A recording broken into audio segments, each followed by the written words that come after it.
Louvado seja o Senhor.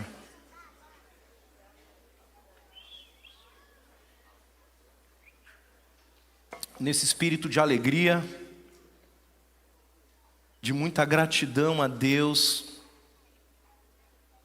por mais um ano que nós temos vivido com a graça e a bondade dEle, que a gente permaneça nesse mesmo espírito, com essa mesma disposição de coração para ouvir a palavra de Deus nessa manhã. Amém? Para quem não me conhece, eu me chamo André. Vamos lá, vou de novo. Isso não pode, a gente não pode deixar morrer o nosso DNA aqui, gente. Vamos lá. Para quem não me conhece, eu me chamo André. Glória a Deus. Sou um discípulo de Jesus, casado com a Michele, pai da Alice. E já quero iniciar aqui desejando a todos vocês um feliz Natal com Jesus e um 2026 muito abençoado pelo Senhor. Amém? Eu tenho o privilégio hoje de repartir uma palavra e uma data tão significativa para nós cristãos, né? Mas antes de começar a palavra, eu queria saber se tem alguém hoje nos visitando aqui, algum convidado, algum amigo que foi convidado para estar aqui, está pela primeira vez ou segunda. Se você puder fazer um sinalzinho com a mão. Se você é de outra cidade, veio passar uma temporada na casa da família. Você não se importa de ficar de pé, por gentileza? Só para a gente ver você melhor. Glória a Deus. Uma salva de palmas para os nossos amigos. Glória a Deus pela vida de vocês. Sejam muito bem-vindos. Quem estiver perto pode dar um abraço aí desse amigo. Vocês são muito bem-vindos. E hoje Deus tem uma palavra para nós. E a palavra que Deus colocou no meu coração tem o tema dela como tema: a esperança tem nome. A esperança tem nome. A gente está na semana do Natal, estamos entrando na semana do Natal, e nós como famílias, lá em casa, o Mauro já falou aqui também, mas para nós é uma data muito especial. A gente ama muito o Natal, a gente gosta do Natal. Normalmente virou julho, a gente já começa a receber uma pressão da nossa filha para decorar a árvore. Aí em agosto a gente dá uma disfarçada, mas ali por outubro a gente já precisa começar a montar a nossa árvorezinha, colocar o presépio, decorar a casa. A gente gosta muito do Natal. É um clima diferente, é um clima onde a gente pode ver a família, os amigos, um tempo de ceiar juntos, de termos comunhão, de ver aqueles parentes que faz tempo que nós não vemos, aquele amigo que vem de longe. O Natal ele é muito especial. Mas para cada um de nós que somos discípulos de Jesus, o Natal vai muito mais além do que as decorações. O Natal vai além das luzes, além da ceia, além da comida. E, gente, como tem comida no Natal, né? Eu fiz um projeto, não está no esboço, mas eu vou abrir para vocês aqui. Eu fiz um projeto de, pelo menos uns 30 dias antes, dar uma desacelerada da alimentação para chegar no Natal e poder ficar tranquilo. É só eu que pensei isso? Não, né? Eu acho que essa é a estratégia que a gente sempre usa, né? Mas deixa eu dizer para vocês, eu não consegui. Eu perdi. Mas eu diminuí, mas eu não consegui. Mas é um tempo onde a gente sempre, graças ao bom Deus, tem muita abundância. A gente come coisas gostosas, né? Como arroz, com aqueles negocinhos dentro. Eu não quis dizer o nome. Uma vez eu falei que sopa não era janta aqui e foi muito ruim. Fui muito exortado, então eu não quis dizer. Eu não quis usar uva passas aqui. Que Deus ele dá um gosto para cada um. Então cada um fique com o seu gosto. Mas glória a Deus, é um tempo muito especial. Mas o Natal é uma oportunidade de lembrarmos como igreja, como discípulos, o amor de Deus revelado em Jesus. O amor de Deus e o seu plano de redenção para a humanidade. O plano que Deus tinha desde o Éden de redimir o homem, de restaurar o homem, de trazer o homem de volta para si, para perto dele. Esse é o momento em que o amor, o Natal nos faz lembrar que o amor de Deus, ele se materializou em uma pessoa. E esse amor se tornou carne e habitou entre nós. E ele veio, o amor de Deus veio em forma humana para nos reconectar com o céu, mas também para nos apresentar um futuro cheio de esperança. Cheio de esperança. Todos os anos nós celebramos o Natal, amém? Mas nem sempre o Natal encontra em nós um coração alegre e em paz. Não é todo o Natal que você chega voando.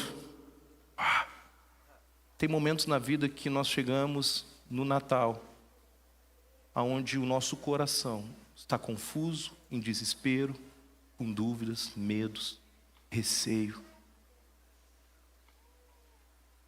Há 10 anos atrás, era dezembro de 2015, nós estávamos na metade do mês de dezembro, mais ou menos um pouquinho antes desse período do dia 21, às vésperas do Natal e início de um novo ano que começaria.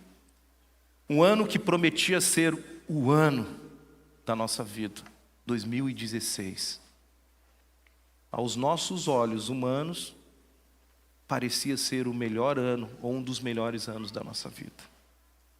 Nós esperamos 11 anos de casado, até que engravidamos da nossa princesa. Deus nos deu o privilégio de receber um anjo, naquele momento ainda na barriga da mãe. Michele estava entrando ali no 9º mês de gravidez. Seria o nosso primeiro Natal grávidos, felizes, seguros, colocando a nossa segurança naquilo que não é eterno, é claro. E então eu chego no escritório numa segunda-feira, no meio de dezembro, e recebo a notícia: você está demitido. Não foi tão frio assim, tá? Eu fiz um suspense aqui. Mas você está sendo desligado da empresa. Eu confesso para vocês que a minha crise naquele momento não foi com a empresa. Eu confesso para vocês que eu nem lembrei do meu gestor, nem pensei nele. Mas naquele momento, a minha crise foi com Deus. Eu entrei numa crise. Naquele primeiro momento, a pergunta foi: Deus, por que agora? Logo agora? O Senhor poderia esperar ali se nascer, poderia esperar passar esse período de adaptação com ela, já está sendo algo novo para nós como família. Tantos desafios, mudanças, a Michele vai mudar toda a rotina da nossa casa agora, uma criança chegando. E a minha cabeça não entendia o que Deus estava fazendo. Eu lembro que eu usei uma frase: que presente de Natal que eu ganhei. Que presente de Natal. Em um tempo de oração, eu saio do escritório, vou para casa.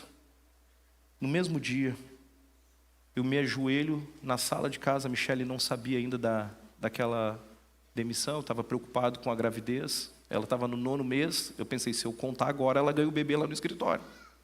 Eu vou esperar ela chegar em casa. E naquele mesmo momento, eu dobro os joelhos na sala da minha casa e digo: Deus, por quê? Por que isso logo no Natal? E eu lembro que naquele exato momento, Edgar, Deus me olhou e eu tive um encontro com Ele na sala da minha casa. E Deus falou: não é sobre a tua família, não é sobre emprego, não é sobre provisão, mas é sobre você. Eu quero trabalhar a tua autossuficiência, André. Eu quero te ensinar a ser dependente de mim. Eu quero te ensinar a ser mais humilde e menos orgulhoso. Nós não tínhamos a mínima expectativa. Talvez um sonho, talvez muito distante, quase que uma utopia. A gente não conseguia se ver, ou nos ver, indo para o ministério, trabalhar numa igreja, por exemplo. Não dava, não fechava. Pelo momento de vida, pela idade, por várias coisas. Mas Ele estava fazendo algo que eu não sabia. Deus estava preparando um caminho que eu não conhecia. Deus estava organizando as coisas para que eu e a minha família pudéssemos cumprir todo o propósito que Ele tinha e tem para nós. Esse tempo não foi um tempo desperdiçado. Nós entramos no ministério em 2020. Nós estamos falando de dezembro de 2015. Nós fomos convidados em 2020, janeiro de 2020, nós começamos a servir aqui. E esse tempo não foi um tempo onde o Senhor não fez nada, foi um tempo onde nós precisamos. Nós tivemos que colocar a nossa esperança nele, sabendo que só Ele poderia resolver e cuidar da nossa casa. Romanos 8:28 diz: sabemos que Deus age em todas as circunstâncias, em todas as coisas, para o bem daqueles que o amam. E hoje, queridos, nós não nos vemos fazendo outra coisa que não servindo a nossa igreja em tempo integral. Se você me perguntasse lá atrás: André, tu quer fazer esse caminho? Eu falei: não, é muito doloroso.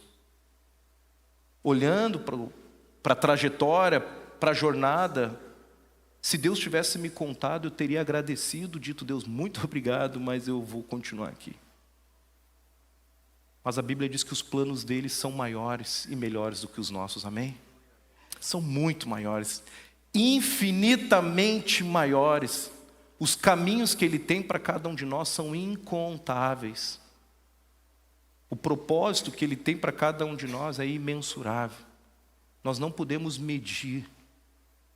O que Ele tem para nós é muito maior do que a nossa mente possa imaginar. Mas nós seguimos um dia de cada vez, como família, sendo trabalhados por esse Deus, sendo restaurados por esse Deus, sendo forjado por esse Deus. Mas sabe que todos nós vivemos a nossa jornada aqui nessa terra com muitas expectativas. Nós criamos cenários mentais, nós planejamos, nós buscamos criar planos A, B, C, fazemos cálculos, colocamos isso no papel e não tem nada de errado o planejamento. Isso faz parte do nosso papel. O perigo é quando muitas vezes nós achamos que esse planejamento é que vai nos sustentar. O problema é quando nós colocamos a nossa esperança nesse planejamento. E às vezes nós chamamos esse planejamento bem humano, bem calculado, de fé. Tendo que fé é o firme fundamento das coisas que nós não vemos, mas cremos. E tem momentos como esse Natal de 2015, tem momentos em que a vida nos confronta com o imprevisível. Aquilo que não estava no roteiro, aquilo que não estava no teu planejamento, aquilo que não estava no papel. Eu não criei esse cenário da demissão. Eu não pensei que eu chegaria no final do ano, no 9º mês de gravidez da minha esposa, desempregado. Para piorar o cenário, em janeiro a Michele ganha a Alice, e na primeira semana que a Alice está aqui com a gente, a empresa da Michele fecha. E o Deus está de brincadeira. E Deus falando: eu vou te ensinar a depender de mim.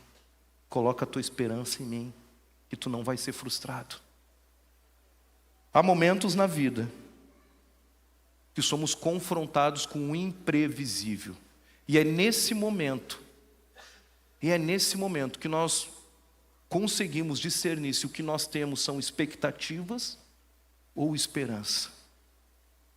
A expectativa está ligado ao controle humano, à probabilidade e às circunstâncias. Eu avalio o cenário, eu penso todas as possibilidades que podem acontecer. E eu quero, de certa forma, controlar os acontecimentos. Gênesis 17 diz que Abraão perdeu a expectativa de ter filhos. Quando Deus chega para ele e diz, eu vou te dar um filho, ele riu, ele duvidou. Cara, isso não existe um cenário possível para isso. E a esperança, ao contrário da expectativa, ela está ligada à promessa divina e ao caráter de Deus. A nossa esperança não está conectada ou diretamente ligada àquilo que nós podemos ver. A nossa esperança está numa pessoa, que é o próprio Deus. Quando toda expectativa humana acaba, a esperança em Deus começa. A pergunta então não é se Deus pode agir na minha vida ou na sua, mas se confiamos nele quando a história não acontece como imaginávamos. Quando tudo muda, a pergunta é, eu confio que Deus pode agir? Para alguns, este é o primeiro Natal após uma perda de alguém tão querido. Para outros pode ser um Natal de incertezas financeiras, talvez uma situação parecida como a minha em 2015, de desemprego. Ou outros podem estar nesse Natal diante de um diagnóstico médico negativo, humanamente sem esperança. Para muitos, esse Natal pode ser um Natal sem expectativa alguma. E quando nós chegamos no final do ano, com essas crises do nosso coração, cansados, sobrecarregados, aonde nós planejamos muitas coisas em dezembro de 2024 e parece que a metade não aconteceu, uma delas eu acho que eu vou acertar aqui. A constância na atividade física. Acertei ou não acertei? Provavelmente muitos dos nossos planos de 2024 não aconteceram. E é nesse momento que muitas vezes nós questionamos a Deus, questionamos os seus planos. E deixa eu falar algo para você de todo o coração. Nós passamos a responsabilizar Deus por aquilo que nós imaginávamos, desejávamos, queríamos, mas não aconteceu do nosso jeito. Nós estamos frustrados. A esperança desaba nesse momento. Então vem uma coisa chamada o efeito contra-expectativa. O efeito contra-expectativa, ele acontece quando a expectativa morre. Quando a expectativa que eu tinha desmorona, não acontece, não é realizado. Aí vem a contra-expectativa. E se nós não estivermos ancorados nessa esperança, se a nossa fé não estiver ancorada em Deus e em Jesus, a nossa fé começa a morrer junto. A expectativa morre, mas ela começa a puxar a nossa fé para a morte também. Nós começamos a pensar que Deus poderia ter feito antes. Deus poderia ter feito antes, ter feito mais rápido. Ele demorou. Nós podemos pensar que Deus poderia ter feito diferente, menos dor. Vai com calma, Deus. Não precisava ser tão abrupto. Nós pensamos que Deus poderia ter feito depois. Ah, se fosse em outro momento da minha vida, Deus poderia ter esperado o bebê nascer. Poderia ter esperado a gente se estabilizar como família. O Senhor poderia ter esperado eu casar, poderia ter esperado eu ter filhos, o Senhor poderia ter esperado eu me formar. Por que isso agora? Por que isso agora na minha vida? Ou simplesmente nós podemos pensar, Deus não se importa comigo. Deus não me ama. Nós colocamos em xeque o amor daquele que enviou o seu filho, seu único filho, para morrer por cada um de nós. nós colocamos esse amor em xeque. Nós até falamos dele, declaramos que amamos ele, falamos que temos fé nele, viemos todo domingo na celebração, frequentamos uma célula, mas lá no fundo, talvez você esteja chegando nesse final de ano dizendo: eu não sei se Deus me ama. Sei. Eu não sei se Ele me ama de fato. O efeito contra a expectativa, ele não muda quem Deus é. Mas esse efeito contra a expectativa pode mudar quem Deus se torna na nossa percepção. Esse efeito contra a expectativa, quando a expectativa desmorona e ela começa a levar a nossa fé para o buraco junto com ela, esse efeito pode distorcer a nossa percepção de Deus, pode afetar o nosso relacionamento e intimidade com esse Deus, pode tirar a nossa esperança do único Deus, da única pessoa que pode nos salvar. O efeito contra a expectativa gera em nós decepção com Deus, distanciamento espiritual. Então eu não vou orar mais, eu estou frio. Uma oração mecânica, uma fé baseada em resultados e não mais em relacionamento. Quando as nossas expectativas são frustradas, corremos o risco do efeito da contra-expectativa, questionar a Deus e colocar Deus em xeque. E é nesse ponto que nós precisamos entender algo fundamental. Deus não nos chamou para viver de expectativas, mas de esperança. Deus não nos chamou para viver de expectativa, mas de esperança. A expectativa diz: Deus, eu confio se o Senhor fizer. A esperança diz: Deus, eu confio, porque eu sei quem o Senhor é. Eu conheço o teu caráter, eu conheço a tua bondade, eu já experimentei da tua bondade e eu sei quem o Senhor é. A expectativa precisa ver para crer. A expectativa está olhando para as mãos daquilo que Deus pode entregar e de presente para nós. Mas a esperança está no coração e na relação com esse Deus que vai além daquilo que Ele pode nos oferecer. Ele é o nosso Pai amado. Ele é o nosso Senhor. Quando a expectativa acaba, a esperança começa se ela estiver em Deus. Se ela estiver em Deus.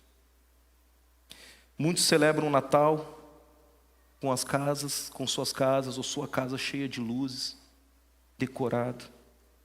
Mas no fundo, existe uma escuridão na alma. E eu quero dizer para você que está chegando nesse Natal, talvez angustiado, frustrado, desesperado, sem expectativa, sem esperança. Deus está aqui e Ele te trouxe hoje aqui para dizer: eu sou a tua esperança.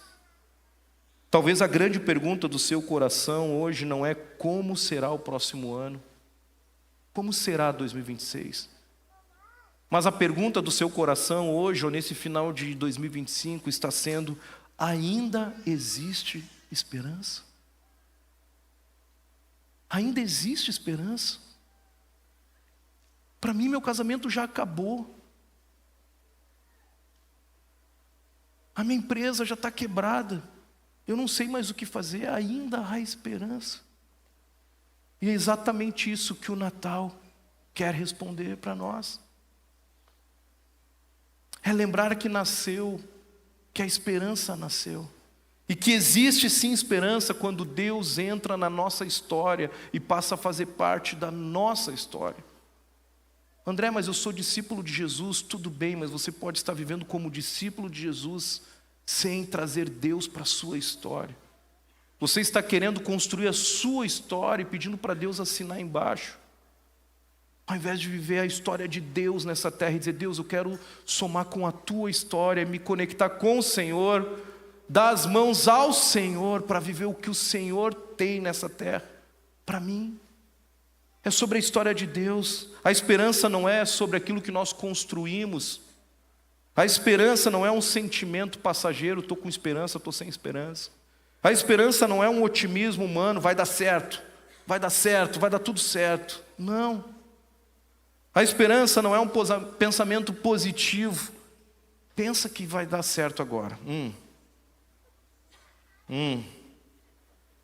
Deu certo, amor? Não. Não deu. Não deu. Sabe por que que não deu?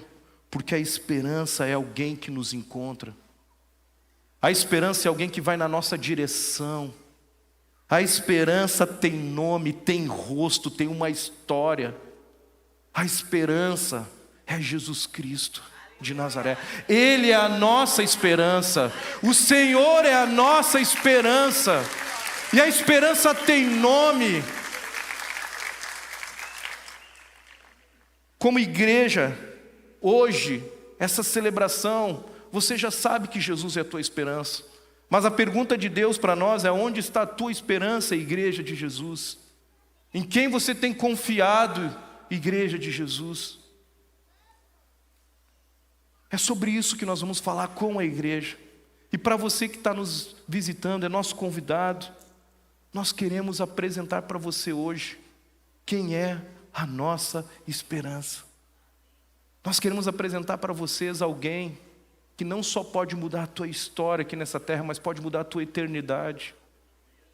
Pode mudar para sempre.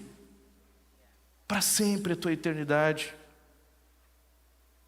E eu quero ler 2 textos com vocês, que um revela quem é a nossa esperança, e o outro, como essa esperança chegou até nós.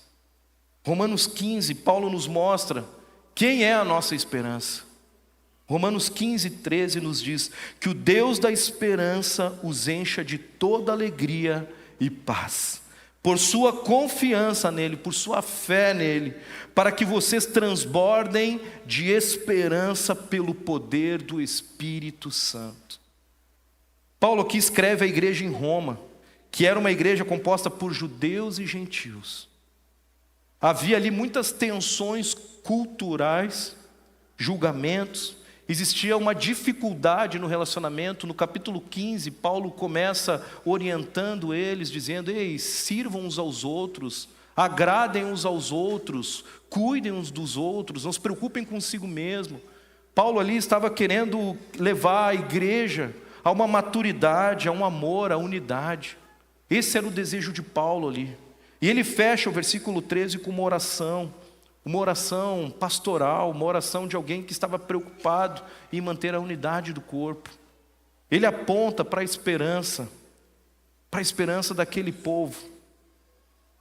E ele começa dizendo que o Deus da esperança, a esperança não é um recurso, a esperança não é aquilo que eu posso ver fisicamente lá na minha conta bancária. A esperança é um atributo de Deus. Deus não dá a esperança, Ele é a própria esperança.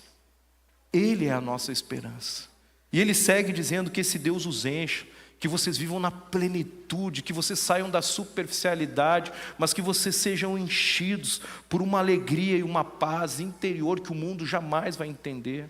E essa alegria e essa paz não depende das circunstâncias que vocês estão vivendo, mas essa alegria e essa paz é fruto do Espírito, é fruto de um relacionamento comigo. Sou eu quem vai colocar alegria e paz no coração de vocês. Tirem os olhos das coisas dessa terra que vocês estão vendo e olhem para mim. Eu sou o Deus de vocês e eu vou encher o coração de vocês de uma alegria que o mundo nunca vai entender. Eu vou trazer uma paz onde você vai poder, mesmo demitido, mesmo com diagnóstico, mesmo com casamento desabando, você vai poder dormir e vai dizer: Deus, eu tenho a tua paz. Aquilo que eu posso fazer, eu vou fazer, Deus, e aquilo que eu não posso fazer, eu quero descansar no Senhor. E ele segue dizendo: vocês vão ser cheios dessa paz, dessa alegria, mediante a medida que vocês confiarem em mim. É uma fé. A fé é o canal, é o meio que nos leva a essa vida de alegria e esperança. E ele diz: vocês vão transbordar essa esperança na vida de outras pessoas. Vocês não vão só viver essa alegria e essa paz, e vão estar com o coração cheio de esperança, mas o desejo é que pelo poder do Espírito Santo, vocês agora vão começar a transbordar esperança. Gente, deixa eu dizer algo para vocês, nós estamos numa cidade, num país, num momento, num tempo da história, onde nunca se precisou tanto de esperança. A humanidade está sem esperança.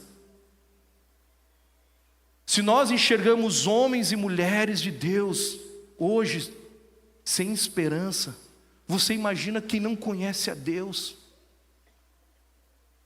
O mundo está desesperado, expectativas frustradas o tempo todo. As pessoas estão se sentindo pressionadas, oprimidas. Talvez o sonho de muitos é pegar o celular, guardar numa gaveta desligado e pegar só depois de 15 dias. Porque ninguém aguenta mais, é muita informação, muita pressão. Ontem a Michelle me mandou uma reportagem, a minha esposa, sobre, acho que é na Malásia, enfim, um desses lugares criou uma casa de idosos para a geração Z. Uma casa de idosos, uma casa de repouso, uma casa onde eles vão lá para ficar tranquilos, se desconectarem do mundo. E deixa eu falar, pasmem, essa casa vai abrir em janeiro agora, esse lugar, é como se fosse um hotel para a nova geração. A igreja já faz isso há muito tempo, a gente chama isso de retiro. E se você não se inscreveu no Vox ainda, fica aqui nosso retiro de jovens. Em março nós teremos o nosso retiro de jovens. E se eu sugerir, junto com a equipe, desligar o celular, não começa a entrar em crise. Pasmem, essa casa vai abrir em janeiro, já está esgotado e tem fila de espera. Tem fila de espera. Porque as pessoas estão esgotadas. Mas o texto que Paulo nos encoraja aqui, ele diz: transbordem essa esperança que tem em vocês nessa cidade. Transbordem. E deixa eu falar, transbordar a esperança não é pensamento positivo. Não é eu chegar para o Edgar e dizer: Edgar, vai dar tudo certo, vai dar tudo certo. É eu dizer para ele: cara, a esperança é Jesus, meu irmão. Vai para Jesus, meu amigo, vai para Jesus, Ele é a esperança, Ele é a esperança, Ele é a esperança. Não tenha medo, não temas. Eu preciso transbordar essa esperança na vida das pessoas. Não é validar as emoções delas, não é dizer: está tudo ok, vai dar certo, e se não der, você mentiu para ela. Não crie expectativas nas pessoas, transmita esperança. Não crie expectativa nas pessoas, transmita esperança. Transborde esperança. Eu sei o que você está passando, eu não sei como resolver, mas uma coisa eu posso te dizer: existe um Deus que te ama, e se for da vontade dEle, Ele vai fazer. Os caminhos do Senhor são insondáveis. Nós não conseguimos entender a mente dEle, mas eu sei que os planos dele são maiores e melhores do que os meus, e isso basta. Romanos 15:13 não é um conselho, é uma súplica de Paulo. Transbordem. Paulo ora para que a igreja aqui experimente tudo aquilo que só Deus pode dar para eles. E é isso que o Natal revela. Essa oração de Paulo, ela é respondida através de Jesus. O Deus da esperança entra na história quando envia o seu Filho ao mundo. E o segundo texto que eu quero ler com vocês é Lucas 2. Primeiro, nós sabemos agora quem é a nossa esperança. Deus é a nossa esperança. Ele é a nossa esperança. Paulo nos mostra quem é a esperança, mas Lucas nos mostra como essa esperança entrou na história. Lucas 2, começa dizendo assim, esse é o texto do nascimento de Jesus. Grave esse texto, leia esse texto com a sua família na ceia de Natal, durante o dia 25. Esse é o texto de Lucas. E ele começa dizendo assim, naqueles dias, César Augusto publicou um decreto ordenando o recenseamento de todo o Império Romano. Este foi o primeiro recenseamento feito quando Quirino era governador da Síria. E todos iam para a sua cidade natal a fim de alistar-se. Assim José também foi da cidade de Nazaré da Galiléia para a Judéia, para Belém, cidade de Davi, porque ele pertencia à casa e à linhagem de Davi. Ele foi, José, a fim de alistar-se com Maria, que lhe estava prometida em casamento e esperava um filho. Enquanto estavam lá, chegou o tempo de nascer o bebê. O nascimento da esperança está acontecendo. Esse é aquele momento que o infinito toca o finito. É aquele momento em que Deus entra no tempo e no espaço do homem. Esse é aquele momento que um Deus glorioso, poderoso, Rei dos reis e Senhor dos senhores, que governa a terra na palma da sua mão, como está lá em Isaías 40, que chama as estrelas uma a uma pelo nome. É o momento em que esse Deus coloca os seus pés na terra dos homens. Verso 7, e ela deu à luz ao seu primogênito, envolveu-o em panos e colocou numa manjedoura, porque não havia lugar para eles na hospedaria. Havia ali pastores que estavam nos campos próximos e durante a noite tomavam conta dos seus rebanhos. E aconteceu que um anjo do Senhor apareceu e a glória do Senhor resplandeceu ao redor deles, e ficaram aterrorizados. Mas o anjo lhes disse, não tenham medo, estou trazendo boas novas de grande alegria, que são para todo o povo, que é para todos. Hoje, na cidade de Davi, lhe nasceu o Salvador, que é Cristo o Senhor. Hoje, na cidade de Davi, lhes nasceu o Salvador, que é Cristo o Senhor. Aqui Deus, o Deus da esperança, se esvaziou, se humilhou e desceu. Desceu para cumprir o plano de salvação. E eu quero ficar com o último versículo, verso 11, e focar nele até o fim agora com vocês. Nasceu, o anjo aqui revela 3 características dessa esperança que nasceu. Primeiro ele diz, nasceu o Salvador. Pode repetir comigo assim, Salvador. Que é Cristo. E é o Senhor. Salvador. Ixi, vamos de novo. Jogral agora. Salvador, Cristo e Senhor. A esperança aqui ganhou corpo, nome e uma missão. E a primeira característica que o anjo revela aqui ao anunciar Jesus é que Jesus, ele é o Salvador. A esperança que resgata. A esperança que nos salva. Jesus nasce com uma missão clara e bem definida: salvar a humanidade. Salvar a humanidade. A palavra de Deus afirma que todos nós estávamos mortos em nossos pecados. E ela fala também no capítulo 6 de Romanos que o salário do pecado é a morte. Mas todo aquele que crê em Deus, ele recebe a vida.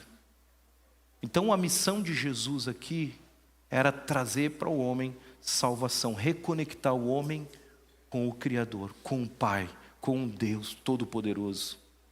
O anjo aqui ele não anuncia um filósofo que está nascendo, o anjo aqui não anuncia um reformador social que vai lutar pelas causas sociais. E tudo isso é importante, a filosofia é importante, trabalhar as questões sociais é importante, nós temos o nosso instituto. Ou apenas o exemplo de um bom homem moral, que faz tudo certo só e está tudo bem. Moralmente, eu estou ok. Não. O que o anjo anuncia aqui é: Ele é o Salvador de vocês. É Ele quem vai salvar vocês. A humanidade não precisa apenas de consolo, mas a humanidade precisa de redenção. Todos nós estávamos mortos. E agora nós encontramos alguém que pode nos tirar desse estado de morte eterna e nos levar para a vida eterna. O problema do homem não era apenas emocional ou material naquele tempo, e hoje também. Mas o problema da humanidade ele é espiritual. É quem governa a vida de cada um de nós. Desde Gênesis, desde o Éden, Deus prometeu que a cabeça da serpente seria esmagada por ele. Gênesis 3,15. A esperança, a nossa esperança como igreja de Jesus, ela não começa quando entendemos que não podemos nos salvar. Mas a nossa esperança é Jesus, e Ele vem ao nosso encontro quando você e eu ainda estamos sem forças, perdidos e sem saída. Talvez é assim que você se sinta nesse final de ano, sem forças, perdido e sem saída, confuso. É nesse momento que Jesus vem ao nosso e ao seu encontro. Romanos 15:13, Paulo ali nos lembrou que o Deus da esperança os enche. E ele está dizendo que Deus não dá esperança. Deus não quer nos entregar a esperança. Mas Ele é o Deus da esperança. Ele quer ter um relacionamento comigo e com você. Ter esperança em Deus é ter uma vida com Deus. É andar com Deus. É caminhar com Deus. Ele é a própria esperança. Se eu solto as mãos de Deus, o que eu soltei? O que eu soltei? A esperança. Ele não veio para dar, mas Ele é a própria esperança. Isso muda tudo. Jesus nasceu para alcançar os cansados, os perdidos, os culpados, os quebrados como eu. Aqueles que já desistiram de esperar e não têm mais expectativa e esperança em nada nessa vida. Queridos, a esperança tem nome: Jesus, o Salvador. Mas a segunda característica que o texto apresenta é o Jesus o Cristo, a esperança prometida. Ele era a esperança prometida por Deus, como nós falamos lá do Éden. Cristo significa Messias, o ungido, o prometido de Deus. Jesus não surge do nada na história. Jesus não surge de repente. Jesus não surge porque Deus não tinha nenhum outro plano para a humanidade. Jesus era a promessa vinda da parte de Deus para o homem desde o início. Jesus era a promessa que todos os profetas, todos aqueles que vieram antes de nós no Antigo Testamento, todos eles aguardavam. Foi por essa promessa que eles viveram, a promessa do Filho do Homem vindo à terra, a promessa daquele que viria para pisar a cabeça da serpente, aquele que conectaria o homem de volta a Deus. Logo após a queda, Deus não abandona a humanidade. Deus não diz: já que você pecou, eu vou te soltar. Mas Ele promete redenção. Eu vou redimir vocês. Eu tenho um plano.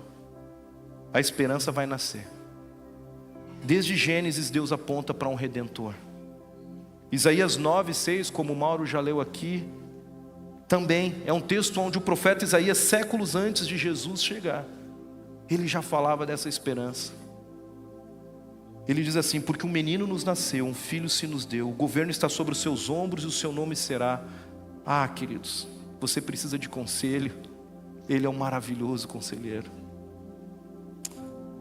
Ah, André, eu estou fraco. O texto diz que Ele é Deus forte. Ele quer pegar na sua mão e te levantar do chão e dizer: eu estou contigo. André, mas eu me sinto órfão. Eu me sinto órfão. E nós encontramos muitos jovens e adolescentes de pais órfãos, pais vivos, órfãos de pais vivos, perdão. Mas deixa eu falar, o texto diz: Ele é o Pai da eternidade. Ainda que o nosso pai biológico um dia parta dessa terra, Ele continuará sendo o nosso Pai eterno. Ele é o Pai da eternidade. Ele é o nosso paizinho. Ele é o Abba. Isaías diz que Ele é o príncipe da paz. Talvez o que você precisa é de paz na sua casa, na sua vida. E deixa eu te falar, paz não é ausência de problema, paz não é ausência de desafios. Paz é uma pessoa. Ele é o príncipe da paz. Todas as alianças que foram feitas no Antigo Testamento, todas elas, Jesus não apenas participa dessas alianças, mas Ele é o centro do cumprimento de cada uma dessas alianças. Cada uma das alianças que Deus fez na história, Jesus era o centro dessas alianças. O Natal nos ensina que Deus não se esquece da sua promessa. Ele envia Cristo. Deus está trabalhando para cumprir o seu plano eterno nessa terra. Romanos 15:13, que é o texto que nós lemos de Paulo, ele diz: à medida que vocês confiam nele, vocês vão receber alegria e paz. A fé nos conecta à esperança, e a esperança está ancorada em quem Deus é. A esperança é segura porque está ancorada na fidelidade e no caráter de Deus. É por isso que a esperança ela é segura. Eu sei quem Ele é. Eu sei quem Ele é. Se Deus cumpriu a maior promessa, que era de enviar o seu único filho para morrer por mim, por você, por cada um de nós, Ele continuará fiel até o fim. Ele não colocou você e eu aqui nessa terra, deu corda e soltou. Ele tem um plano, um propósito na tua história, na tua vida. A esperança tem nome: Jesus, o Cristo prometido. E por último, talvez aqui esteja o maior desafio da nossa fé, que não é crer somente, mas é permitir que Ele governe a nossa vida. Jesus o Senhor, a esperança que governa. Hoje na cidade de Davi nasceu o Salvador, que é Cristo o Senhor. Ele é o nosso Salvador. Ele é a promessa de Deus. Mas Ele quer ser o Senhor da minha e da tua história, da minha e da tua vida. Talvez nós temos mais facilidade de chamar Jesus de Salvador, porque todos nós desejamos ser salvos. Talvez nós tenhamos facilidade em crer que Ele é o Cristo, enviado de Deus. Não tem como duvidar de tudo aquilo que Deus fez através de Jesus na história, curando, servindo, amando. A própria ressurreição desse Deus. Agora, quando se trata de Senhor, a gente pode ter um pouco mais de resistência. Eu creio que Ele é meu Salvador, André. Eu creio que Ele é o Cristo enviado. E eu creio que Ele é o Senhor. O quê?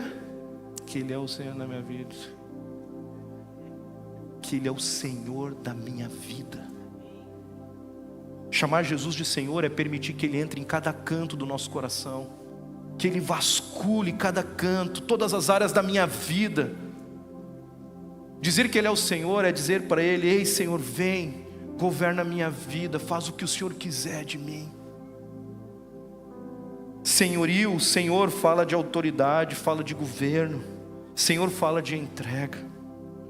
Filipenses 2, 9 a 11, ele termina o texto dizendo que toda língua confessará que Jesus Cristo é o Senhor, para a glória de Deus Pai. O texto diz que Deus deu a Ele um nome que está acima de todo nome, e que diante desse nome um dia todo joelho se dobrará diante desse Rei, e todos confessarão que Jesus Cristo é o Senhor. Jesus não é apenas um mestre, mas Ele é o próprio Deus encarnado. Aquele bebê da manjedoura, que parece tão frágil, aquele bebê da manjedoura sustenta todas as coisas. Colossenses 1, 16 e 17 diz assim: pois nele foram criadas todas as coisas, tudo que foi criado por meio dele, tudo foi criado por meio dele, para ele. Ele é antes de todas as coisas, nele tudo subsiste. Cristo mantém a criação existindo e em ordem. Aquele bebê da manjedoura reina soberanamente. Ele é soberano. Cristo mantém a criação, mas também Ele governa com autoridade absoluta. Mateus 28, 18, que é o texto da grande comissão, Ele diz: toda autoridade me foi dada no céu e na terra. Ele é a autoridade máxima. A nossa esperança é a autoridade máxima. Mas aquele bebê da manjedoura também, Ele nos conduz, Ele conduz a história na palma da sua mão. Cristo governa o tempo, os acontecimentos, É Ele quem estabelece reis, Ele que destrona reis. É Ele. Apocalipse 1:8 nos diz: eu sou o alfa e o ômega, o início e o fim. Eu estava lá na criação, e eu vou me encontrar com vocês face a face lá na eternidade. Eu sou o alfa e o ômega, diz o Senhor. O que é, o que era e o que há de vir. O que é, o que era e o que há de vir. Ele é o Senhor.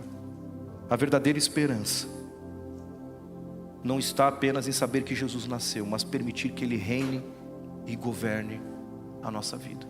Se esse Deus governa a terra, se esse Deus reina soberanamente, se esse Deus conduz a história da humanidade com perfeição, como um grande maestro, como uma grande sinfonia, você acha que Ele vai ter dificuldade de governar a sua vida? Você acha que Ele não tem capacidade, potencial para dar direção para você? Sinceramente, será que nós nos achamos melhores e mais importantes do que toda a criação? Será que eu me sinto um ser tão elevado que Deus consegue cuidar da terra na palma da sua mão, mas não consegue cuidar da minha vida? Será? Quando Cristo governa, a alegria já não depende das circunstâncias. A paz não é roubada pelas crises. A esperança não morre. A esperança não morre. A esperança tem nome: Jesus o Senhor, Jesus o Salvador, Jesus o Cristo, Jesus o Senhor. Sabe, a vida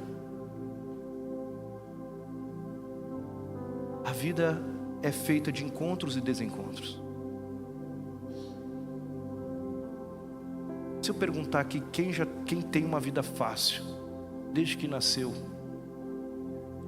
e nunca teve problemas, se você levantar a mão, a gente quer te dar um abraço. Nós temos um anjo aqui no nosso meio. Mas a vida, ela é escrita por linhas sim coloridas. Momentos bons, momentos onde Deus nos presenteia. Mas também a vida é escrita com linhas cinzas, tons de cinzas. E talvez hoje você chegou nesse final de ano, nesse final de 2025, véspera de Natal, olhando para o seu ano, para a sua vida nesse momento, e você só vê linhas cinzas. Deixa eu falar para você: corra na direção da esperança. É como uma obra de tapeçaria.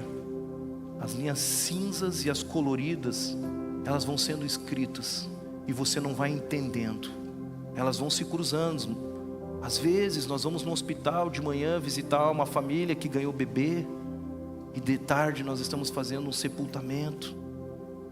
Às vezes nós recebemos uma notícia que alguém da família está grávido, e naquela mesma semana que alguém foi diagnosticado com um câncer. A vida é feita de linhas coloridas, linhas cinzas. O problema é quando nós olhamos só para as linhas cinzas e esquecemos de olhar para as linhas coloridas. Deus tem feito grandes coisas na minha vida esse ano e na sua. Apesar das dificuldades, dos desafios, como o próprio Mauro trouxe aqui, um ano desafiador.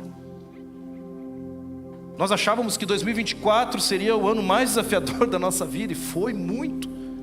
Mas 2025 também foi, e glória a Deus pelas linhas cinzas, porque elas nos fazem lembrar que a nossa esperança não está nas linhas coloridas, que a nossa esperança não está nas circunstâncias.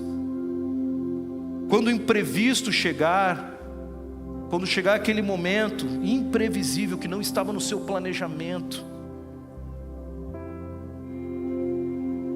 nós temos uma tendência de correr o caminho da expectativa para o desespero. Quando o imprevisível acontece, nós corremos da expectativa para o desespero. E agora, Deus, isso não estava nos meus planos. Deus vai te dizer, mas estava nos meus.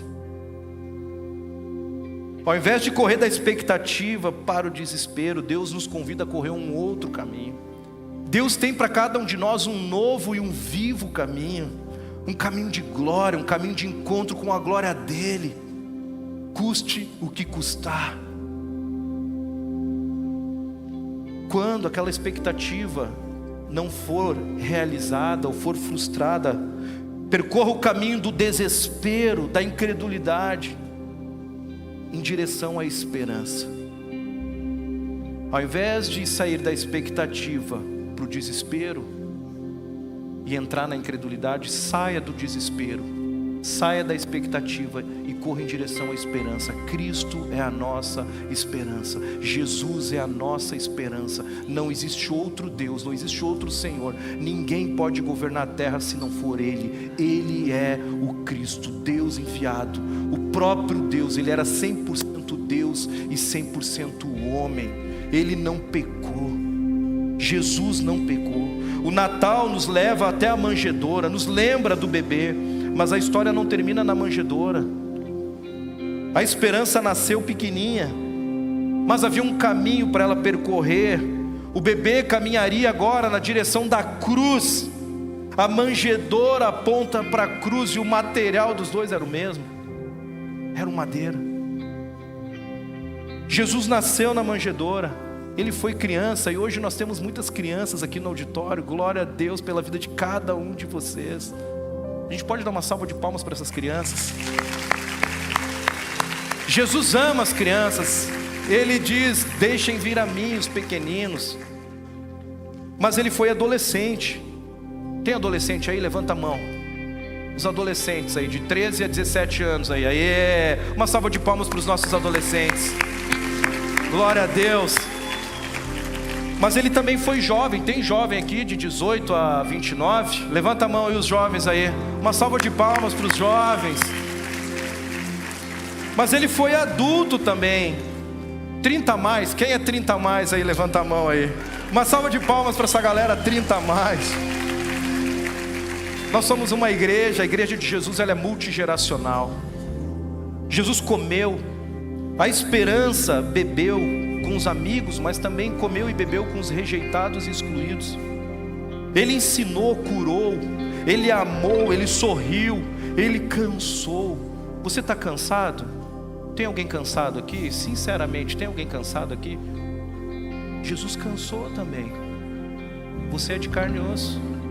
Nós somos de carne e osso. Jesus, a nossa esperança, ele foi rejeitado. Ele foi perseguido. A esperança foi humilhada, açoitada, foi ferida até a morte. A esperança nesse exato momento morreu. Naquele momento parecia que a esperança havia ido embora. Afinal, ele era a esperança tão aguardada. Por 3 dias a esperança silenciou. E talvez assim pareça estar você nesse final de ano. A esperança está em silêncio. Deixa eu voltar. A esperança estava em silêncio, porque ela está aqui hoje e está falando com você. A esperança estava em silêncio, porque ela é uma pessoa. Existe uma frase popular que diz que a esperança é a última. A esperança é a última. Mas deixa eu dizer, o Evangelho revela uma verdade muito mais profunda do que isso. O Evangelho diz que a esperança não é a última que morre, não, mas é o único que morreu para salvar o homem, você e eu. A esperança morreu, mas ressuscitou ao 3º dia. A esperança está viva, ele não está morto. Jesus está vivo. Ele se levantou dentre os mortos e disse: ó morte, tu não pode me vencer. A morte não pode vencer a esperança. A esperança voltou, a esperança ressuscitou. A esperança venceu. A esperança venceu. E quando Jesus aparece,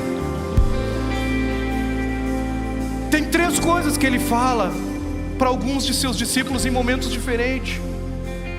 A primeira delas é: a paz seja com vocês. Se você está sem paz, ele diz: eu sou o príncipe da paz.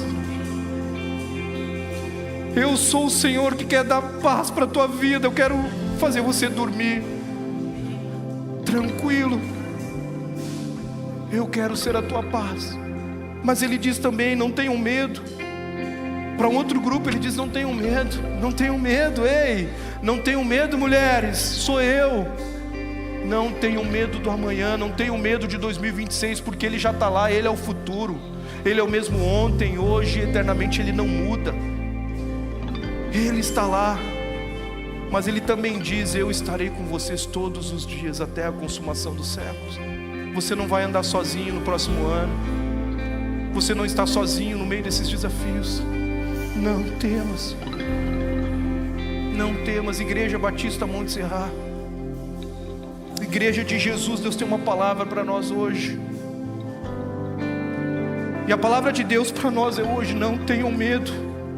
Eu sou, o eu sou está com vocês. Eu sou a esperança dessa igreja. Eu sou o Senhor dessa igreja. Eu sou o Salvador dessa igreja. Eu sou a esperança da minha noiva. Eu sou a esperança da minha amada igreja. Eu sou a esperança de vocês, Igreja Batista Monte Serra. Não temam. Olhem para mim, diz o Senhor, permaneçam em mim, e eu permanecerei em vocês, nos desafios, no próximo ano e em todos os dias. Eu sou o Senhor dessa igreja. Eu sou o Senhor da sua história, e continuo agindo nela e por meio dela, nessa cidade, nesse estado, nesse país. Que você possa sair daqui hoje, se você esqueceu de tudo, lembrando de 3 coisas. Não temas, porque eu sou o teu Salvador. Não temas, porque eu sou o Cristo, a promessa. Não temas, porque eu sou o Senhor da tua vida, da tua história e da minha igreja. Talvez você esteja aqui hoje como um convidado.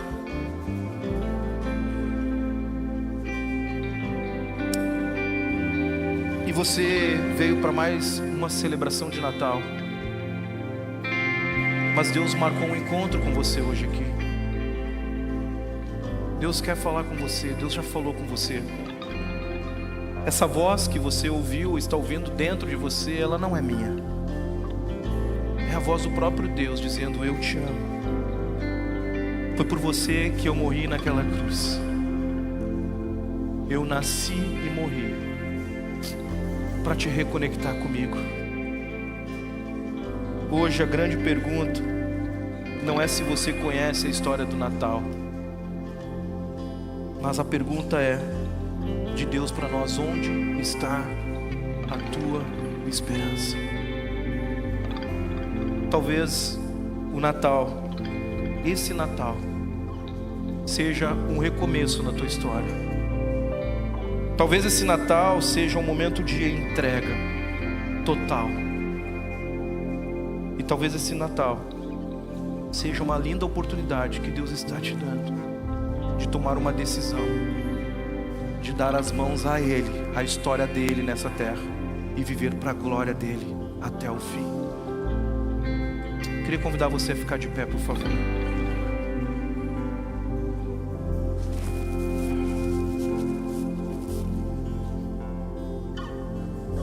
Se você está aqui hoje e deseja receber a esperança em seu coração, se você deseja abrir a porta do seu coração para que Ele entre e seja o seu Salvador, para que Ele seja o Cristo e Senhor na sua vida,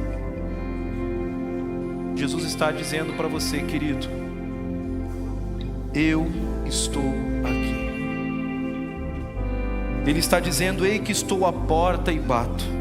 Se alguém ouvir a minha voz e abrir a porta, eu entrarei e cearei com ele e ele comigo. Apocalipse 3:20. Aquele que abrir a porta, eu entrarei e cearei com ele e ele comigo. Queria te convidar a fechar os teus olhos nesse momento.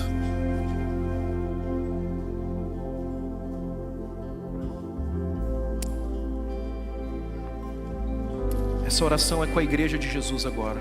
É com você que já caminha com Cristo, que já é discípulo de Jesus. A pergunta de Deus para você e para mim é: será que nós temos vivido com esperança em Deus, confiado nele e transbordando essa esperança nessa cidade? A pergunta de Deus para mim e para você é: onde o imprevisível abalou a sua fé? O que aconteceu que a sua fé esmoreceu? Aonde você se perdeu?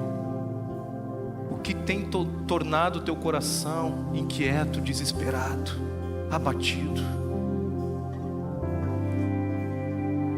E a pergunta de Jesus para cada um de nós é: você tem confiado mais no plano que você desenhou ou no Deus que governa a tua história? Se você quiser agora, como igreja de Jesus, colocar a mão no seu coração ou dobrar os seus joelhos, dizer: Deus, eu quero aprender a confiar mais no Senhor. Eu não quero viver pelas minhas expectativas em 2026, mas eu quero colocar toda a minha esperança em quem Tu és. Eu quero orar a oração do salmista: esperei com paciência no Senhor e Ele se inclinou para mim e ouviu o meu clamor. Pai, nós queremos colocar o nosso coração mais uma vez diante do Senhor, Pai. Pai, nós pedimos ao Senhor nessa manhã, Jesus, para que a gente possa viver uma vida com esperança, Pai. Não uma vida cheia de expectativas, mas uma vida cheia de esperança. Esperança em Ti, Jesus. Queremos confiar mais no Senhor. Pai, aumenta a nossa fé nessa manhã, Jesus. Transborda o nosso coração de esperança, Deus. Pai, que o imprevisível, Pai, que aquilo que fugir dos nossos planos não nos abale. Que o imprevisível não roube a nossa fé e a nossa segurança em Ti, Jesus. Que o imprevisível não tenha um efeito contra a expectativa, que vai colocar em xeque quem o Senhor é na nossa vida, na nossa história, Pai. Pai, que o imprevisível, Pai, seja só algo imprevisível que aconteceu. Que o imprevisível seja a certeza de que aquilo que está acontecendo está no Teu controle. Soberanamente o Senhor está fazendo do Seu jeito e não no meu. Pai, eu oro, Deus, para que sejamos homens e mulheres, Pai, que confiem mais no Senhor, que governa a nossa vida, do que os nossos planos. Vem governar o nosso coração, Jesus. Oh Deus, que nós possamos olhar para o Senhor e dizer: toma conta de toda a nossa história. Entra no nosso coração, limpa o nosso coração. Tira os ídolos do nosso coração nessa manhã, Jesus. Tira os ídolos do nosso coração. Pai, nos perdoa, Deus. Nos perdoa por construirmos ídolos no nosso coração, colocarmos ídolos no trono do nosso coração, aonde era o Teu lugar, aonde o Senhor estava sentado, mas nós escolhemos sentar nesse trono. Pai, nos perdoa nessa manhã. Vem reinar na vida da Tua igreja, vem reinar em nós, Pai. Governa, Pai. Governa a nossa família, a nossa casa, Deus. Que o desespero não tome conta da nossa vida, mas que nós possamos correr do desespero para a esperança, confiando no Senhor pela Tua fidelidade, pelo Teu caráter. Oh Deus, nos leva, Pai, a ser uma igreja totalmente, Deus, totalmente governada pelo Teu Santo Espírito, Pai. Que tudo que temos, tudo que somos, Pai, seja entregue nas Tuas mãos, é do Senhor, Pai. Nós confiamos em Ti, Tu és a nossa esperança, Cristo é a nossa esperança. Tu nasceu, morreu, ressuscitou e um dia voltará para buscar a Tua noiva, a Tua igreja, a Tua amada igreja. Nós Te aguardamos, Jesus. Ora vem, Senhor Jesus. Nós oramos no nome que está acima de todo nome, no nome de Jesus. Você pode aplaudir ao nome de Jesus Cristo. Aplauda o nome de Jesus.